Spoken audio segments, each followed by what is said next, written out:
Hello friends, আজকে ইকোনমির chapter 2 পড়ব, economy and economics. তো প্রথমে আমাকে জানতে হবে ইকোনমি কাকে বলে।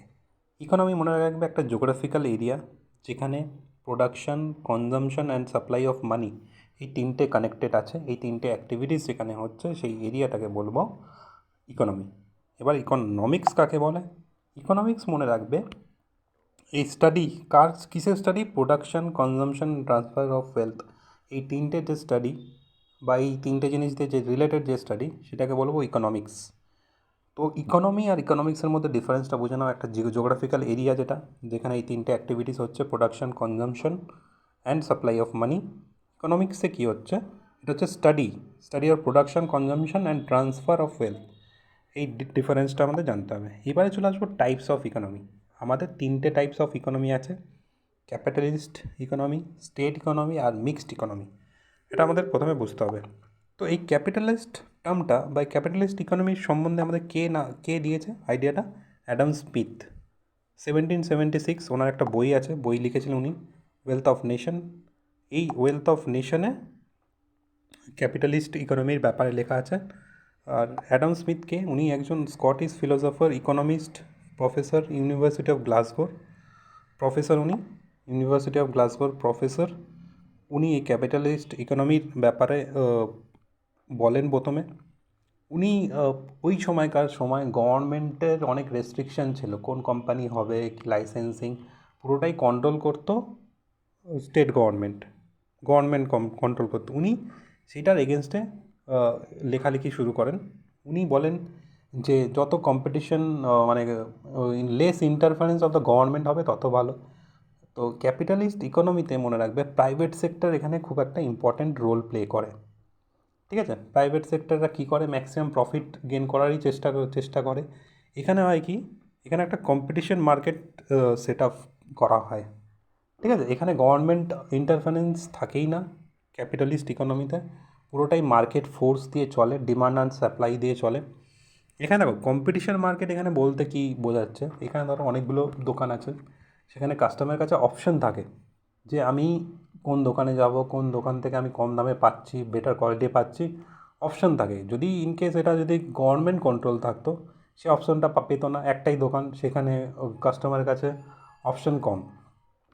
ঠিক আছে? তো আর হয় কি, এই ক্যাপিটালিস্ট ইকোনমিতে আমার কী হয়, কম্পিটিশানটা একটু বেশি থাকে, যেহেতু অনেকগুলো দোকান আছে সেই রেসপেক্টে কম্পিটিশানটা বেশি থাকে। আর এখানে গ্রোথ রেটটা অনেকটা বেশি ক্যাপিটালিস্ট ইকোনমির ক্ষেত্রে। ঠিক আছে? পরে পরে চলে আসি। এখানে হয়েছিল কি, দেখবে ইউএসের ইন্ডিপেন্ডেন্সের পরে এই ক্যাপিটালিস্ট ইকোনমি, যে অ্যাডাম স্মিথের যে ক্যাপিটালিস্ট ইকোনমিস্টের যে থিওরিটা সেটা অ্যাডাপ্ট করে, সেটা আস্তে আস্তে ওয়েস্টার্ন কান্ট্রিজ ফলো করা স্টার্ট করে। এবারে দেখবে এই যে ইউএসএ বা ওয়েস্টার্ন কান্ট্রিজ, এইগুলো কিন্তু ডেভেলপড কান্ট্রিজ হয়ে গেছে তারা এই পলিসিটা অ্যাডাপ্ট করার পরে, ক্যাপিটালিজম ইকোনমি। এবারে এখানে হয় কি, এখানে একটা নেগেটিভ যেটা আছে, ইনইকুয়ালিটি। এখানে ইনইকুয়ালিটি অনেকটাই দেখা যায়। ঠিক আছে? তো ক্যাপিটালিস্ট ইকোনমিতে আমরা কি কি বুঝলাম? বেসিক্যালি এটা প্রাইভেট সেক্টর দ্বারা কন্ট্রোল হয়, মার্কেট ফোর্স দিয়ে চলে এটা। এইখানে একটা কম্পিটিশন মার্কেট থাকে, এখানে ইকোনমিক গ্রোথ বেশি হয়, ইনইকুয়ালিটি বেশি আছে, ডিমান্ড অ্যান্ড সাপ্লাই এর উপরে ডিপেন্ড করে। ঠিক আছে? এবার চলে আসবো স্টেট ইকোনমি। এর থিওরিটা দিয়েছে কার্ল মার্কস, মনে রাখবে, 1883। এটা ফার্স্টে দেখবে এই স্টেট ইকোনমি ফার্স্ট ফলো করেছিল ইউএসএসআর বলসভিক রিভলিউশনের পরে, 1970 এর পরে। আর চায়না এটা অ্যাডাপ্ট করেছিল 1949-এ। এইবার ইউএসএসআর যেই ইকোনমিটা ফলো করে এটাকে বলা হয় সোশ্যালিস্ট ইকোনমি। আর চায়না যে ইকোনমিস্ট পলিসিটা অ্যাডাপ্ট করেছিল 1985-এর আগে। ঠিক আছে? এটা মনে রাখবে, কমিউনিস্ট ইকোনমি। এইবারে আমাকে জানতে হবে, আমরা একটু আগে পড়লাম ক্যাপিটালিস্ট ইকোনমি, এবারে পড়ছি স্টেট ইকোনমি। স্টেট ইকোনমিতে হয় কি, বেসিক্যালি এখানে পাবলিক সেক্টর ওনারশিপ থাকে, মানে গভর্নমেন্ট ইন্টারফারেন্স এখানে বেশি থাকে। এখানে সোশ্যাল ওয়েলফেয়ার ব্যাপারটা আসে, মানুষের জন্য কাজ করা। ঠিক আছে? এখানে ম্যাক্সিমাম সব স্টেপ গভর্নমেন্টই নেয়। এখানে ইনইকুয়ালিটিটা কম থাকে, ওইটা যেমন কি ইনইকুয়ালিটিটা বেশি ছিল ক্যাপিটালিস্টের ক্ষেত্রে। আর কী ছিল, ওখানে কম্পিটিশন বেশি ছিল, ক্যাপিটালিস্টের ক্ষেত্রে এখানে কম্পিটিশন কম থাকে, ওখানে গ্রোথ রেট বেশি ছিল, এখানে গ্রোথ রেট কম। একটা পড়বে ভালো করে, তার পরেরটা মানে সোশ্যালিস্টে অনেকটা অপোজিট থাকে। এইবারে চলে আসবো মিক্সড ইকোনমি। মিক্সড ইকোনমির ক্ষেত্রে হয় কি, কিছুটা স্টেট কন্ট্রোল থাকবে আর কিছুটা প্রাইভেট সেক্টরও ইনভলভমেন্ট থাকবে। এই দুটো যখন মিক্স থাকবে, স্টেটও মানে প্রাইভেট সেক্টরও ইনভলভ অ্যাজ ওয়েল অ্যাজ গভর্নমেন্টও ইনভলভ থাকবে, পাবলিক সেক্টর, তখন আমরা মিক্সড ইকোনমি বলবো। তো এখানে হয়েছিল কি, দেখবে গ্রেট ডিপ্রেশন হয়েছিল 1919 সালে। তো এই গ্রেট ডিপ্রেশনে এই ওয়েস্টার্ন কান্ট্রিজগুলো ইকোনমিক ক্রাইসিসে ছিল।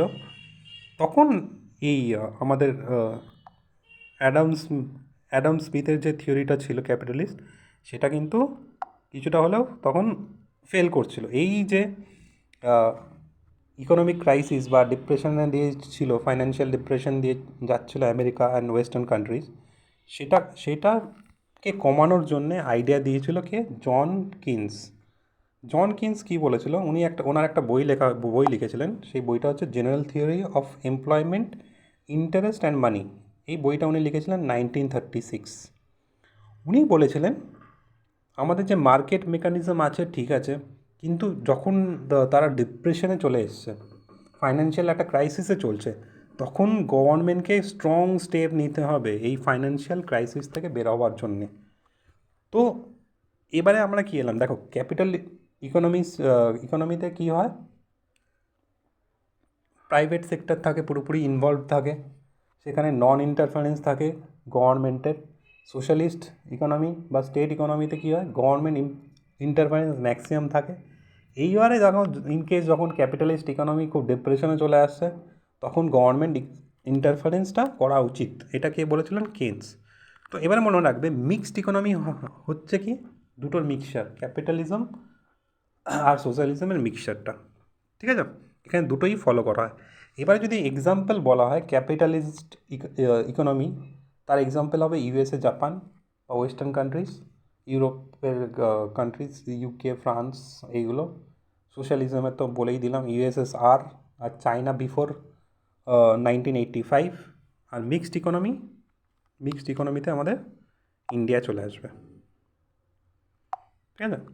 আরও কিছু বইয়ের নাম এখানে দেওয়া আছে, সেগুলো আমাদের একটু মনে রাখতে হবে। Wealth of nation, Adam Smith. Money illusion, Irwin Fisher. Capital and growth, Shri J R Higgs.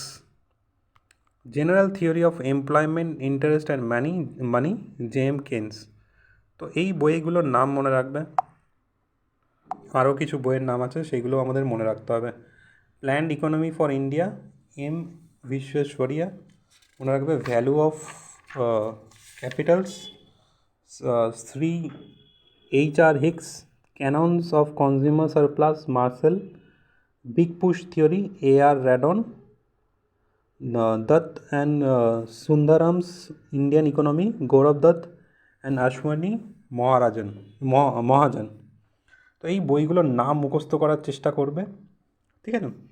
Mixed economy তো আমি বলেই দিলাম, দুটোর মিক্সচার থাকবে। কিন্তু এখানে দেখবে প্রফেসর অস্কার ল্যাঙ্গে 1905-এ উনি বলেছিলেন কি, উনি বলেছেন যে সোশ্যালিস্ট কান্ট্রিগুলো আছে বা স্টেট ইকোনমি যারা ফলো করছে, তাদেরকে ক্যাপিটালিস্টের যে ইম্পর্ট্যান্ট বা যেগুলো হেল্পফুল ক্যাপিটালিস্ট ইকোনমির কিছু পয়েন্ট, যেগুলো গুড পয়েন্ট বা গুড থিং আছে, সেইগুলোকে নেওয়া উচিত।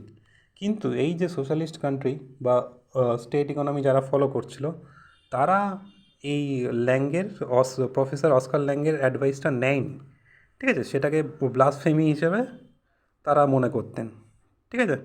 কেন্স যেমন কি বলেছিলেন, কেন্স তো ব্যাপারটা সেমই বলেছিলেন, মানে ক্যাপিটালিস্ট ইকোনমিতে যদি এই সোশ্যালিজমটা ইনকর্পোরেট করা হয়, তাহলে এই মিক্সড ইকোনমি হয়ে যাচ্ছে। সেম জিনিস প্রফেসর ল্যাঙ্গে বলেছিলেন কি, এই যে আমাদের স্টেট ইকোনমি আছে, তারা যদি এই good thing of capitalist economy নিয়ে নেয়, তাহলে তাদের ইকোনমিটা আরও বেটার হবে।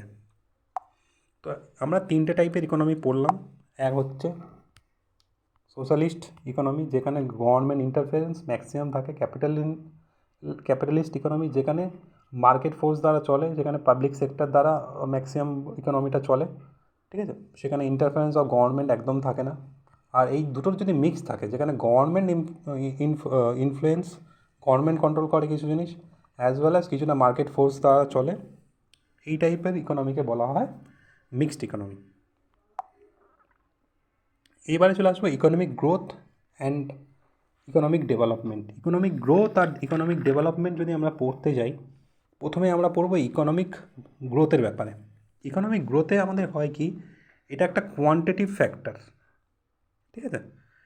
এইটা মানে আমরা যেমন ধরো যদি কোনো কিছু গ্রোথ আমরা কীভাবে বলি, ধরুন না জিডিপি গ্রোথটা আমরা যেমন দেখি প্রতি বছরে, আগের বছরের জিডিপি কত ছিল আর এই বছরের জিডিপির গ্রোথ কতটা হয়েছে, এইটা যেমন ইকোনমিক গ্রোথের মধ্যেই আসবে। যেমন ন্যাশনাল ইনকাম আগের বছরে কত ছিল, এই বছরে কত হচ্ছে, গ্রোথটা কত হচ্ছে, ইনক্রিজ কতটা হচ্ছে, পার ক্যাপিটা ইনকাম কতটা আছে, এই যে ব্যাপারটা যে ইনক্রিজ কতটা করছে, এটাকে বলবো ইকোনমিক গ্রোথ। মানে ফাইন্যান্সিয়াল টার্মে একটা কান্ট্রির কতটা গ্রোথ হচ্ছে, ঠিক আছে? ইকোনমিক গ্রোথ আর ইকোনমিক ডেভেলপমেন্ট দুটো কিন্তু আলাদা জিনিস, ঠিক আছে? তো এইখানে মনে রাখবে কোয়ান্টিটিভ ফ্যাক্টর বলতে ইকোনমিক গ্রোথের মধ্যে আসবে। এটা খুব ন্যারো কনসেপ্টটা ইকোনমিকের গ্রোথ ক্ষেত্রে খুব ন্যারো। মানে এখানে জাস্ট আমরা কতটা প্রোডাকশন হচ্ছে বা কতটা বাড়ছে, মানে আগের বছরের তুলনা গ্রোথ রেট কতটা আছে, মানে আগের বছরে কতটা ছিল, এই বছরে কতটা আছে, ঠিক আছে? অনেক ক্ষেত্রে হয় কি, গ্রোথটা নেগেটিভও হতে পারে, মানে না বেড়ে, মানে যতটা বাড়ার কথা না বেড়ে কমে যায়। যদি কমে যায় তখন নেগেটিভ গ্রোথ হয়ে যায়। তো এই গ্রোথটা কিছু কিছু টার্ম আমরা এখন পড়বো, হয়তো পরবর্তীকালে আরও ডিটেলসে পড়বো। যেমন জিডিপি কী, ন্যাশনাল ইনকাম কী, পার ক্যাপিটা ইনকাম কী, এক্সপোর্ট ইম্পোর্টটা কী, এইগুলো সবগুলোই কিন্তু আমাদের ইকোনমিক গ্রোথের মধ্যে পড়ে, ঠিক আছে? কতটা বেড়েছে ন্যাশনাল ইনকাম, কতটা বেড়েছে জিডিপি, কতটা বেড়েছে পার ক্যাপিটা ইনকাম, কতটা বেড়েছে, তো এইটা মনে রাখবে। এবারে চলে আসবো ইকোনমিক ডেভেলপমেন্ট ব্যাপারটা 1950 অবধি ইকোনমিক্সটা খুব একটা বুঝতে পারতেন না, কিন্তু মানে 1960 পরে ব্যাপারটা আরও ক্লিয়ার হয়। ইকোনমিক ডেভেলপমেন্টের ব্যাপারটা, ইকোনমিক ডেভেলপমেন্টটা একটু ব্রডার। মানে যেমন কি হয়, ইকোনমিক গ্রোথটা একটা ছোট কনসেপ্ট ছিল, কিন্তু ইকোনমিক ডেভেলপমেন্টটা আরও বড়। মানে ইকোনমিক গ্রোথ মানেই কিন্তু ইকোনমিক ডেভেলপমেন্ট নয়, কিন্তু ইকোনমিক ডেভেলপমেন্টে আমাদের অনেকগুলো ফ্যাক্টরের উপর ডিপেন্ড করে। যেমন ধরে নাও income inequality, poverty, unemployment, standard of living, gender ratio, literacy rate, health facility, এই সবগুলো কিন্তু ডিপেন্ড করে কতটা ইনইকুয়ালিটি কমেছে, পোভার্টি কতটা কমেছে, আনএমপ্লয়মেন্ট কতটা কমেছে, বা স্ট্যান্ডার্ড অফ লিভিং এখন কেমন আছে, ঠিক আছে, জেন্ডার রেশিও কেমন আছে, লিটারেসি রেট কেমন আছে। এইগুলো যদি ফ্যাক্টরগুলো যদি বাড়ে, তখন বলবো ইকোনমিক ডেভেলপমেন্ট, ঠিক আছে? আর ইকোনমিক গ্রোথ কাকে বলবো? ইকোনমিক গ্রোথ যখন দেখবে জিডিপি বাড়ছে, ন্যাশনাল ইনকাম বাড়ছে, পার ক্যাপিটা ইনকাম বাড়ছে, এক্সপোর্ট ইম্পোর্ট বাড়ছে, ইনভেস্টমেন্ট বাড়ছে, তখন বলবো ইকোনমিক গ্রোথ। আচ্ছা, ইকোনমিক গ্রোথের যদি ব্যাপারটা ঠিক কমে যায়, জিডিপি কমে যায়, তখন নেগেটিভ গ্রোথ বলবো আমরা, ঠিক আছে? কিন্তু যখনই ইকোনমিক ডেভেলপমেন্টের ব্যাপারে চলে আসবো, একটা মানুষের পোভার্টি কমছে কি না, একটা দেশের মধ্যে পোভার্টি কমছে কি না, আনএমপ্লয়মেন্ট কমছে কি না, স্ট্যান্ডার্ড অফ লিভিং কমছে কি না, জেন্ডার রেশিও কমছে কি না, লিটারেসি বাড়ছে কি না, এই অনেকগুলো ফ্যাক্টরের উপর ডিপেন্ড করে। এখানে যেমন কিছু আরও নিউট্রিশন এর ওপর ডিপেন্ড করে, হেলথের ওপর ডিপেন্ড করে, হেলথটা বাড়ছে কি না, এডুকেশন তো আমি বলেই দিয়েছি, তারা কেমন টাইপের লাইফ লিড করছে, এগুলোর ওপর ডিপেন্ড করে। তো ইকোনমিক ডেভেলপমেন্ট আরও ভালো দেখবে, আমাদের হিউম্যান ডেভেলপমেন্ট ইন্ডেক্স বেরোয়, সেটা সেটা যদি ভালো থাকে তাহলে আমরা বুঝতে পারবো ইকোনমিক ডেভেলপমেন্ট হচ্ছে। মাল্টি ডাইমেনশনাল ইন্ডেক্স আসে, জেন্ডার ইনইকুয়ালিটি ইন্ডেক্স আসে, এইগুলোর যদি প্যারামিটার্স আমরা যদি বাড়ে প্রতি বছর, তাহলে ভাববো আমাদের ইকোনমিক ডেভেলপমেন্ট হচ্ছে। আর যদি কমে তাহলে আমরা বুঝে যাবো যে আমাদের ইকোনমিক ডেভেলপমেন্ট হচ্ছে না। ইকোনমিক ডেভেলপমেন্ট মানেই এই নয় যে যদি জিডিপি বাড়েই আমরা বলতে পারি না যে ইকোনমিক ডেভেলপমেন্ট। এই যে প্যারামিটার্সগুলো যদি বাড়ে, inequality, poverty, unemployment, standard of living, nutrition, health, এই ব্যাপারগুলো যদি বাড়ে, তাহলেই আমরা বলবো ইকোনমিক ডেভেলপমেন্ট হয়েছে। থ্যাংক ইউ বন্ধুরা, এটা ফার্স্ট চ্যাপ্টার ছিল, সেকেন্ড চ্যাপ্টার ছিল ইকোনমিক্সে। Thank you and have a nice day.